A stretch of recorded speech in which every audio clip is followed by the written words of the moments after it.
झळझळीत झळाळी ज्वाळ लोळो झळाळी, हळहळीत हळाळी गोळमाळा हळाळी. नाही समजलं ना? समर्थ रामदासांनी रचलेलं नृसिंह पंचक आहे ते, आणि संपूर्ण अनुप्रास अलंकारात आहे. खूप छान आहे, ऐकवतो.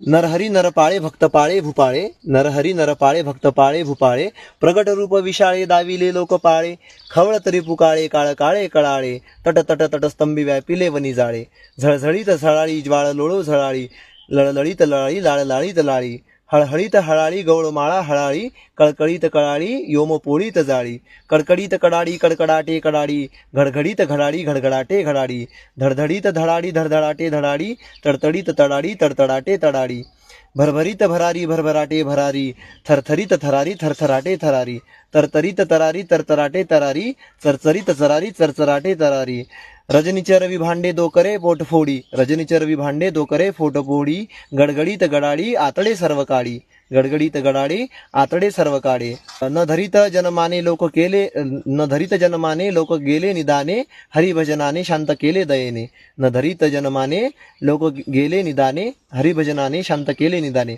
अशा पद्धतीचं ते नृसिंह पंचक आहे आणि संपूर्ण अनुप्रास अलंकारात आहे. आणि मराठीमध्ये हा चांगला नमुना आहे अनुप्रास अलंकाराचा. आवडलं असेल तर शेअर करा, लाईक करा, आणि कृपया शेअर करत जा. फालतू कंटेंट तुम्ही लय शेअर करता, पण इतका चांगला मराठीचा कंटेंट शेअर करत नाही. लय वाईट वाटते मग अशा वेळेस. ठीक आहे, आमची गोकुळी बा कशी बसली आहे. धन्यवाद.